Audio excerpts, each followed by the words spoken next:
Awesome. Okay. So today we're looking at a quick business security audit. And if you think of business or your personal life, whatever, as a bowl, and our bowl is all full of water, but at the same time, we have punched a whole bunch of holes in it.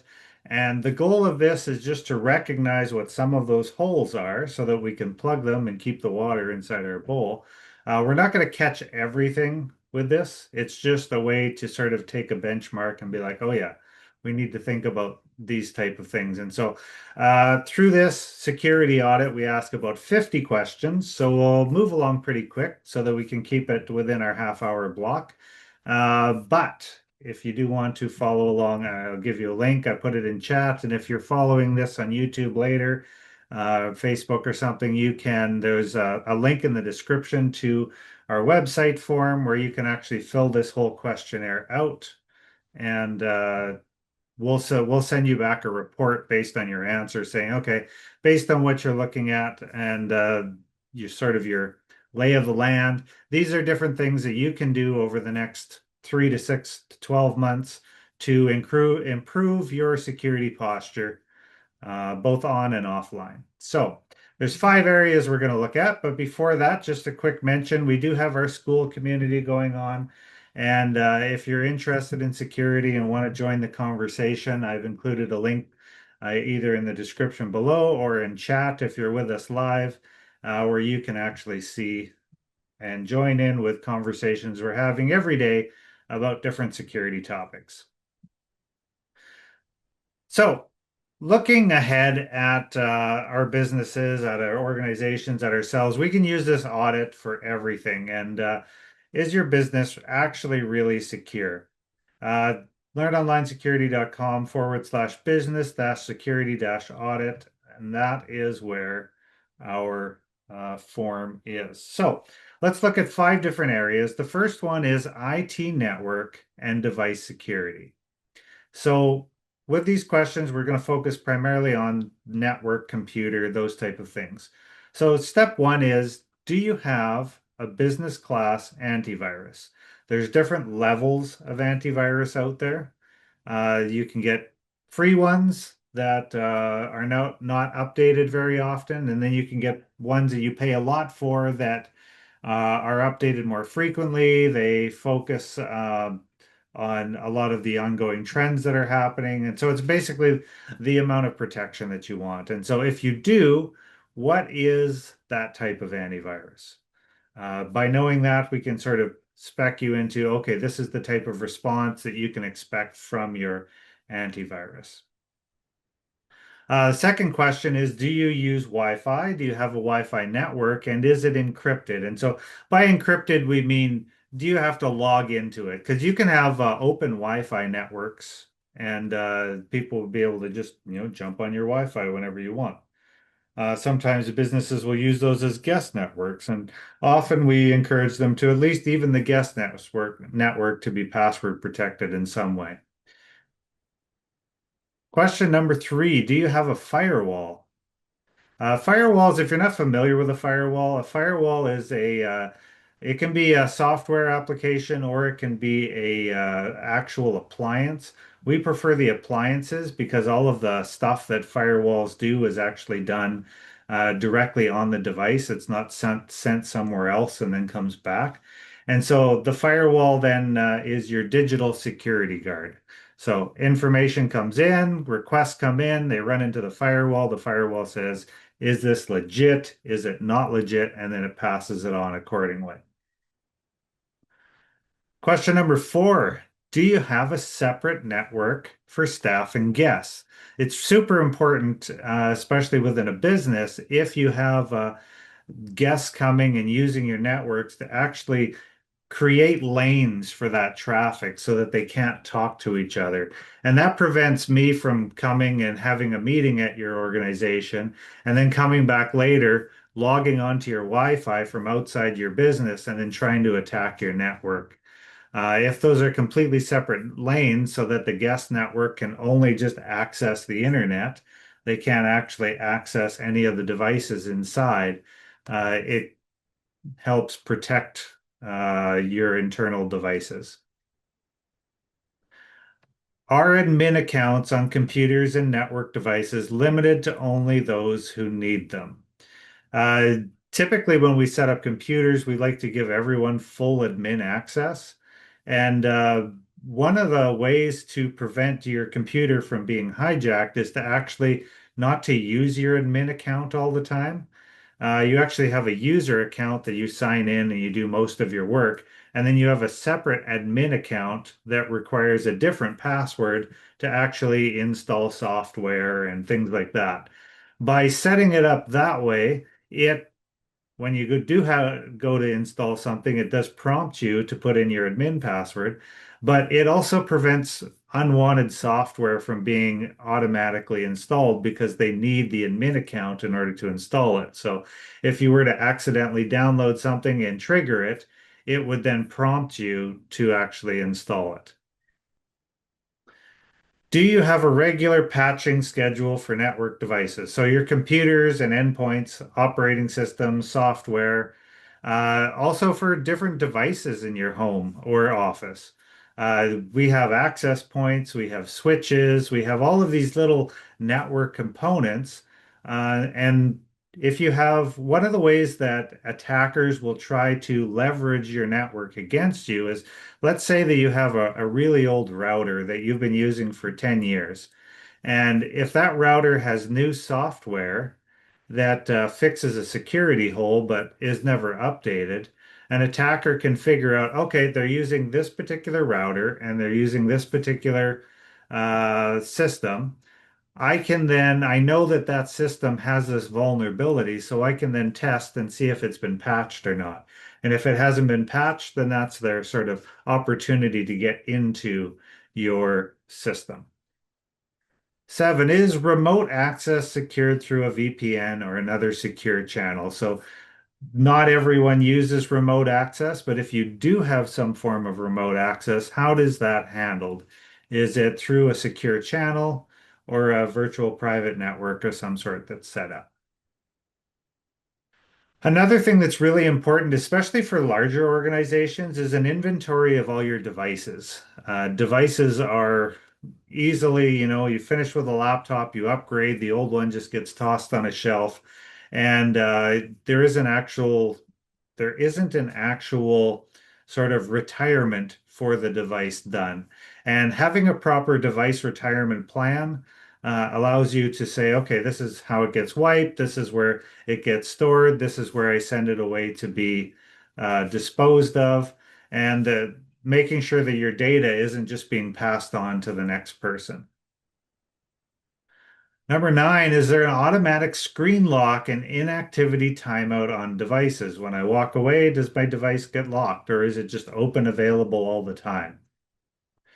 Are lost or stolen devices remotely wipeable? With so many people using laptops and phones and everything now, is there a plan in place to actually remotely destroy your data should someone steal your laptop from you? Do you monitor or restrict external storage or USB uses on devices? So by default, you can plug in USBs wherever you want on any computer. You can plug into any port and things like that, but you do have the option to actually turn off some ports or to have software that says, no, this needs a particular setting or something in order to use so that someone can't just walk in, plug something into your computer. So maybe on the front, or if it was in a situation where your computer's sitting and all the ports are open on the back, you have it set up so that, open ports aren't just easily accessible, so that if you were to have a customer come into your business, they couldn't just, without you knowing, slip a flash drive into your computer, pull it back out after it's deployed, and walk away. And you'd have no idea that they would have deployed something on your computer. Are computer monitors positioned so that the public cannot read your screen? That's another big one. We've seen it a number of times, especially in like medical offices, where all of the information that is highly sensitive is actually easy to read from the waiting room. And so, how are your computer monitors positioned? Are people walking by outside able to read what's on your screen, and so on and so forth? Are cloud services such as Google Workspace or Microsoft 365 secured with policies and monitored? So we have Office Protect that we use on our 365, and it allows us to monitor different items where people are logging in from a different country, let's say. And so if I were to go and log in from the US, it would send me a notification and say, hey, Richard is logged in from a new location. Is this approved or is it not? And at least you have some accountability. We've caught a couple times where a client's information has got out and someone tried to log in from a different country, and we were able to then step on in front of that and block them out of there because of things like that. So that's why policies and monitoring those, especially cloud services, are very important. Do you have a regular patching schedule for network devices? We talked about computers and I sort of mentioned routers as well, but routers, switches, firewalls, printers, making sure that those are up to date.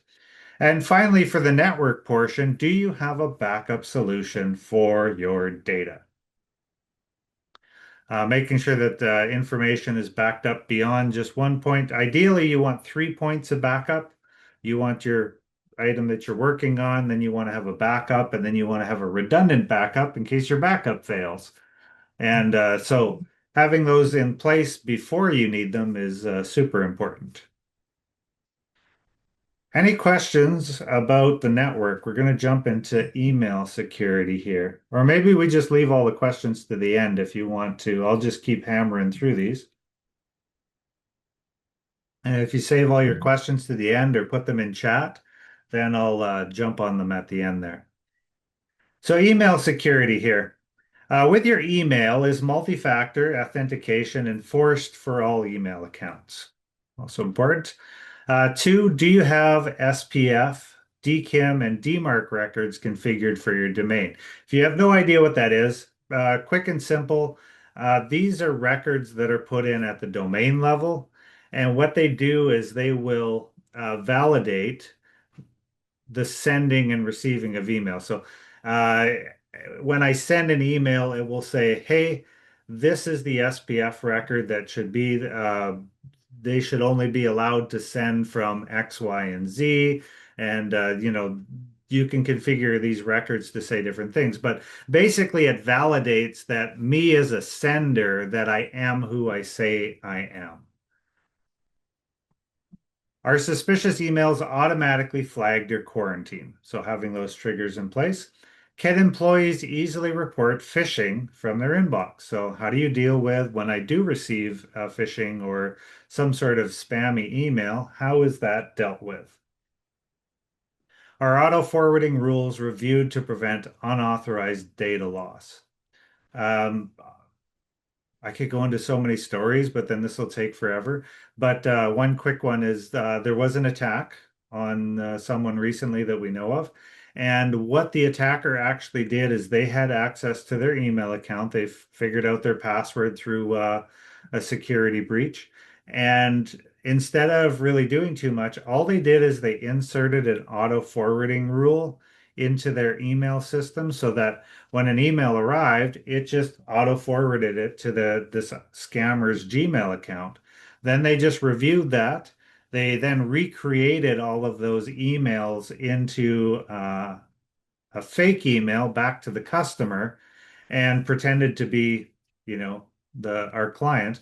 And that then in turn was them trying to then get money for invoices and things like that. So it took a little bit of digging to find out what they had done, but it was a forwarding rule that needed to be closed off.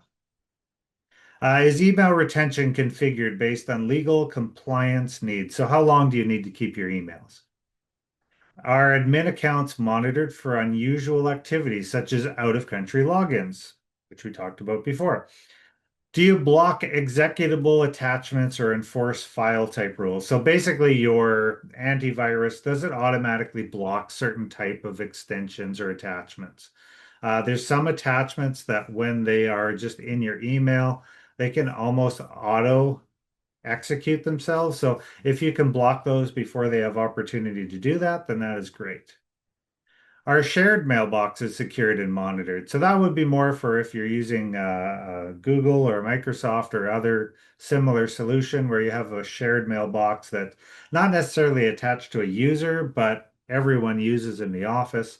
And so how is that monitored and secured?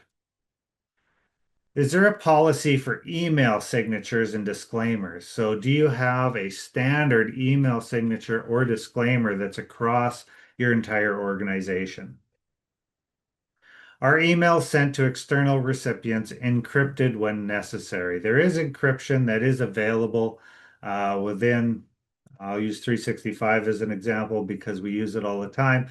And there's other levels that you can get within that depending on the level of encryption needed, strictly between device to device and other things. But that getting into how that all works is beyond what we're looking at today. Part number three, website security. So within your website, there's some different security elements that you can do. And so we'll just jump over some questions on this. Number one, do you perform regular backups of your website? So depending on if you're a managed client of ours, the answer is yes. And I can answer a bunch of these, but uh, the answer is yes. There's regular backups done on all of our stuff. But for your website, is there regular backups? Are your plugins, themes, or core software updated regularly? Are unused plugins or themes removed? So ones that may have been installed for testing, those, especially in WordPress sites, those unused plugins or themes do become big security holes. We have seen many sites hacked because they've had an outdated theme on them, something that you think shouldn't be even an issue, for whatever reason, is a huge issue when it comes to WordPress sites specifically. Do you use strong admin passwords and limit login attempts? That's very important. Is multi-factor authentication enabled for site admins? That's also something that can be done across all sites. Are user roles and permissions properly assigned? So if you do use a content management system such as Drupal, Joomla, WordPress, etc., you can assign people different access levels. Not everyone needs to have admin access. And by limiting the access, if someone's login credentials do get out, then the attacker doesn't have full permissions across the site. Do you scan your website for malware or vulnerabilities? Once again, if you're a client of ours, then yes, the answer is yes. Is file upload functionality restricted and validated? Oftentimes we can have various forms that allow file uploads. And so if that functionality exists, how is that being verified? That the thing being uploaded is in fact a real file and that it is legit and not some sort of attack of some kind. Because I could upload a file, if you just had it wide open, I could upload a file to your site, which would then possibly create an SQL injection where it inject, say, a user into your database, creating my own user, and then from there I can, do whatever I want in the site. Do you monitor uptime and site defacement? Some of our clients, that's yes, we do monitor for site defacement and monitor uptime, but we have different levels of that. There's some that are more heavily monitored than others. Do you have a web application firewall in place? And once again, we do for our sites. But is your privacy policy and cookie usage compliant with regulations? Privacy policies and terms of use and things like that. If you want them to be done properly, you actually need to work with a lawyer that does that as a living. And so we've done that with some of our sites where we've actually worked with lawyers and come up with all of the proper wording for all of the policies that are there. But those policies do a function and they do them well. But there's also boilerplate ones that you can use that are equally not maybe not equally as good, but they're very valid and cover your base as well. And if you're interested in learning more about, what do I need for some of these elements, then definitely reach out to us and we can schedule a time to talk about it. Is a plan in place for responding to a breach or defacement? So it's inevitable that, not maybe inevitable, but it's likely that in the future, someone could gain access to your site. So if that were to happen, what's the backup plan? How do we respond to that? What is the policy in place for dealing with the repercussions of that? All right, we're cooking through. We're just going to keep going because I've got a bunch more here. But hang with me. We'll get through it. So physical security, cameras, access control, things like that. Do you have security cameras covering all access points in critical areas? We've even started installing security cameras, part of Bankert Security, into key areas such as where communication cabinets are and things like that, so that we can monitor if someone has moved a cable or something, we can go back and find out who or why or when, and know more about what's happening. Our cameras operational 24/7 and checked regularly. Is camera footage stored offsite or in the cloud? So where is your footage stored? Footage stored. Is access to camera systems password protected and restricted? Are physical server or network closets locked down, or are they accessible to anyone? We have closets that we've built that are specifically designed for this that are completely locked off, multiple places before you get to them, and then other people just have all of their stuff sitting on the floor. So it depends on your business. Ideally, we want to get those locked away so that people can't just play with everything. Are unused entrances or windows secured and alarmed? Is outdoor lighting used to deter unauthorized access at night? Are deliveries or subcon or contractors expected and supervised while on site? We have seen delivery drivers specifically who've been given access to networks that they should never have access to. And just because people have been trying to help delivery drivers out and they're not paying attention to what the driver's actually doing. And because of that, there's been a security breach. Is there an emergency response plan for break-ins? How do you handle break-ins? Pre-thinking about that before it happens is very important. Do you have signage indicating video surveillance is in use? All part of sort of your theft prevention. Are fireproof safes or cabinets used for sensitive records? Is material waiting for shedding properly labeled and secured? So you may have stuff that is going to different locations, specifically into, a building or something. How is that labeled and secured while it's in between places? Are keys, codes, or access credentials changed after staff leave?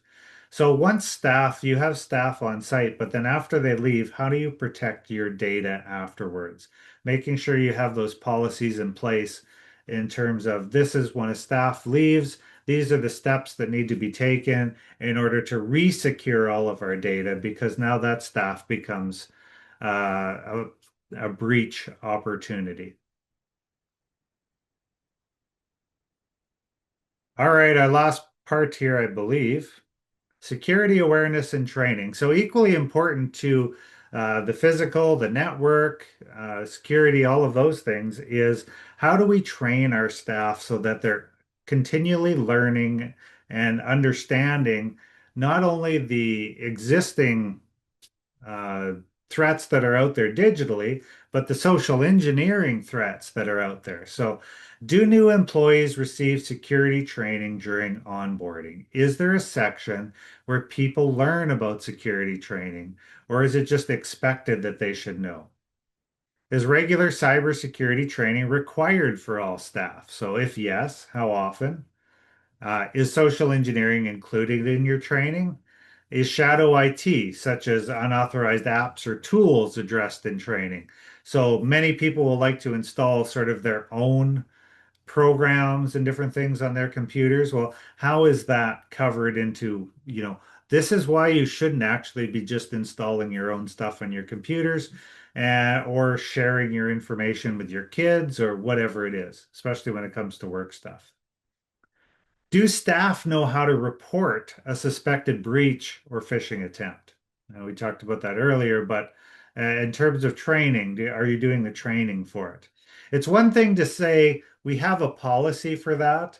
It's another thing to say we have actually been teaching people how to use the policies.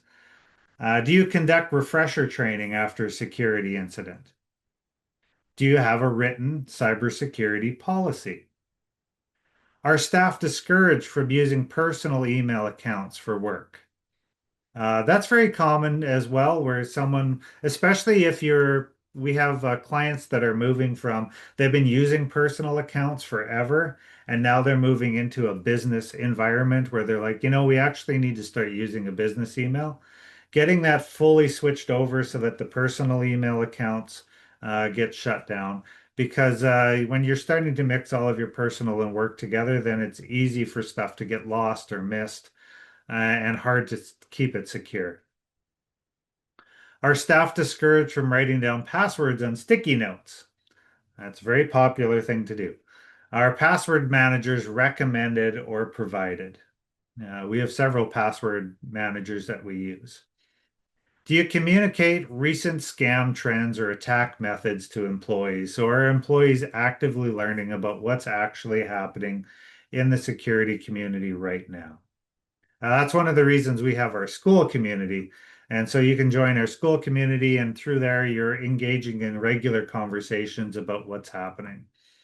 Do team members understand data classification? So, what's the difference between private data and public data? And so that conversation. Are there clear policies on acceptable use of devices, including the internet and AI use? AI use is a really big one. What company information am I allowed to share in AI? Because there's lots of people who are just they have their entire customer list, or say they take I have this file and I just need AI to take this file, which includes sensitive data, and reformat it for me because I don't want to do it myself. And it's so easy.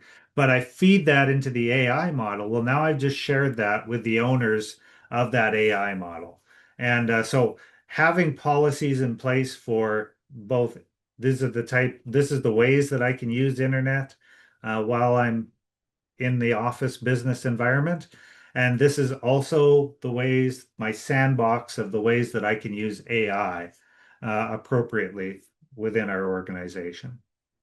So 98% of attacks rely on social engineering. And that is our quick half hour, as promised, business security audit. So if you go through each of those questions and you fill out our form online and hit submit, then Sarah will put together a custom report for you and send it back over.